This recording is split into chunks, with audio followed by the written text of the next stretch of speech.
അമ്പലപ്പുഴ ക്ഷേത്രത്തിലെ 9ാം ഉത്സവ ദിനത്തിലാണ് നടക്ശാല സദ്യ നടക്കുന്നത്.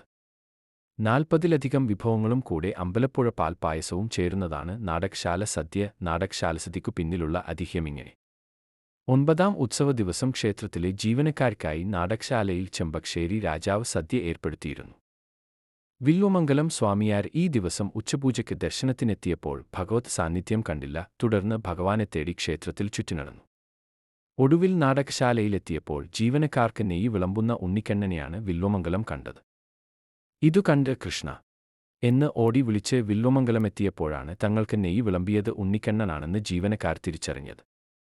അപ്പോഴേക്കും ഓടി മറഞ്ഞ കൃഷ്ണനെ തിരഞ്ഞ് ഊണ് പൂർത്തിയാക്കാതെ ജീവനക്കാർ ഊൺ കഴിച്ച ഇലയുമായി വില്വമംഗലത്തിന് പിന്നാലെ ഓടി.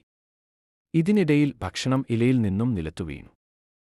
ഭഗവത് സാന്നിധ്യമുള്ള വില്വമംഗലം ക്ഷേത്രത്തിന്റെ പടിഞ്ഞാറെ നടയിലുണ്ടായിരുന്ന പുത്തൻകുളത്തിൽ ചാടിയതിന് പിന്നാലെ ജീവനക്കാരും ചാടി.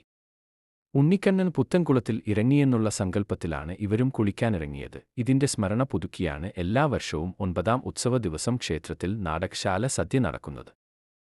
നാടകശാല സദ്യ നടക്കുമ്പോൾ ഭഗവാൻ മണിക്കിണറിനു മുകളിൽ വന്നിരുന്ന് സദ്യ കാണുമെന്നാണ് വിശ്വാസം.